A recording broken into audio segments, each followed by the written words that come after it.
The ANC says it will appeal the decision of the High Court in Johannesburg, which ordered the governing party to hand over records of its Cadre Deployment Committee to the Democratic Alliance. Yesterday, the court ruled that it was unlawful for the ANC to refuse to make public records dating back to 2013, when party president Cyril Ramaphosa was made Deployment Committee chairperson.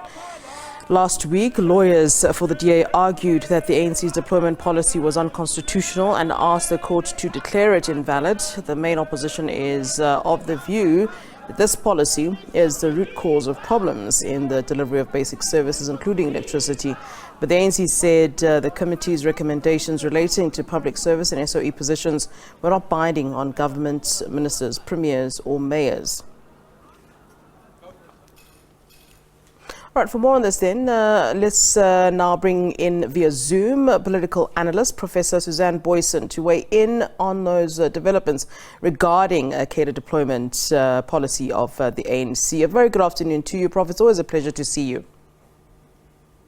Good afternoon, Flo. Good to speak to you. All right, let's talk about these Cadre Deployment Committee records and why they're so it's so important for the ANC to appeal the court decision to hand them over to the DA. Yes, Flo, indeed. This is a pivotal moment for the ANC, a make or break one indeed. So much of these records and cadre deployment does exist.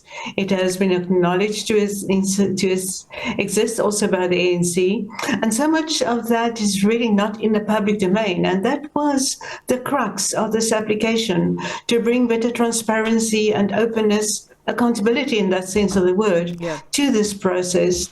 And therefore, it is a really big moment in South African politics. Yes, we recognize that it is going under appeal and that process could take a very long time.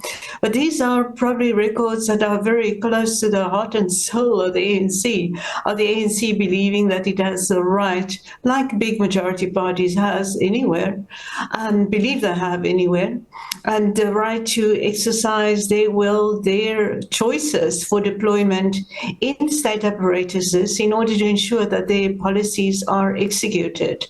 And that is, of course, an assumption that people who support the governing party, the ANC in this case, would be doing it more loyally and better and in a more committed, perhaps in a more blind way than supporters of other political parties would. Prof, how would other political parties be deploying? Perhaps the issue here is the word that the ANC uses, which is cadre deployment. But generally, do political parties not choose leadership, whoever within their ranks, people that are essentially their cadres? We can use any other word that we'd like to use, but surely you're choosing amongst your own kin. It certainly is a widespread political practice almost anywhere, that political parties that gain power will select those people who they think are better inclined to do those loyally.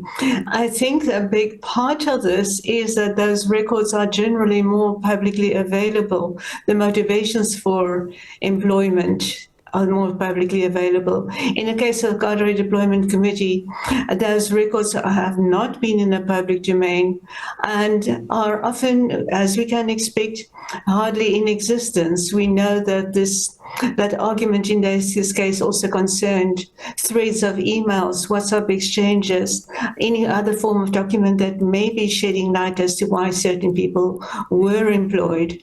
And the scope of this phenomenon also has a bearing here, because South Africa comes into this equation with a reality, the recent history of not just benevolent deployment in the interest of executing public policy, but in the interest of corruption and state capture. And it was also in that context that much of the valuable information that Judge Willem Webner, an experienced and respected judge, used in this case came from the Zondo Commission and submissions by President Ramaphosa himself, by Gwede Mantashe, by Barbara Hogan. And those parts of evidence were important parts of the overall judgment that was reached. Yeah. I mean, okay, if these documents are then released and if, the DA does get its way in terms of wanting to make these records public, what then happens? What would the next step possibly then be? Now we know, now we've seen the names and so forth. What then happens? We cannot assume in the first place that there's probably a long way down the road.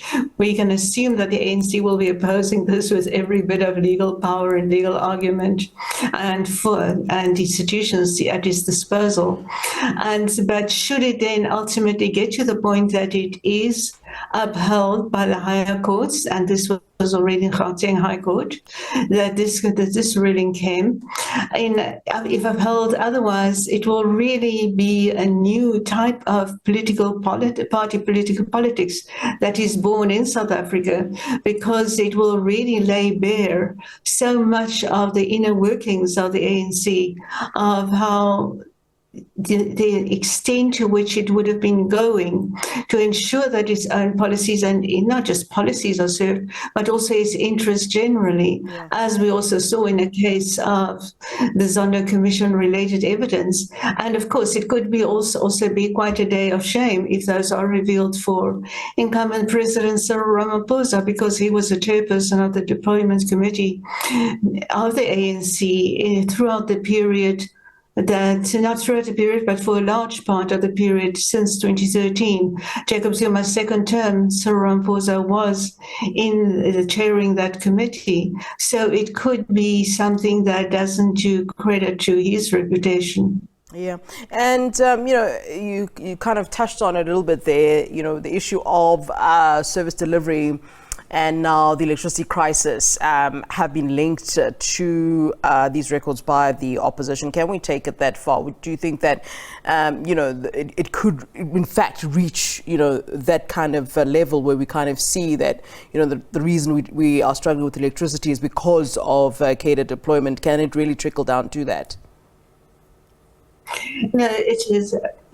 The energy crisis and the Eskom crisis in South Africa are so big that one has to say that it probably goes beyond cadre deployment. But we also know from the evidence at the Zondo Commission on the capture of Eskom, on the concerted efforts to influence the appointment of certain people, and Barbara Hogan's evidence at the Zondo Commission that testifies to the pressure that was put on her to make certain appointments or to endorse certain appointments, that it sheds a lot of light on the extent to which the cadre deployment and specific choices that would serve capture of the state were pushed in that domain. And there is no doubt that it had a big influence, made a big contribution to the current dismal, dystopian state of affairs. All right. Prof. Booysen, thank you very much for weighing in on this, as always. Our political analyst, regular guest here on SABC News, Professor Susan Booysen.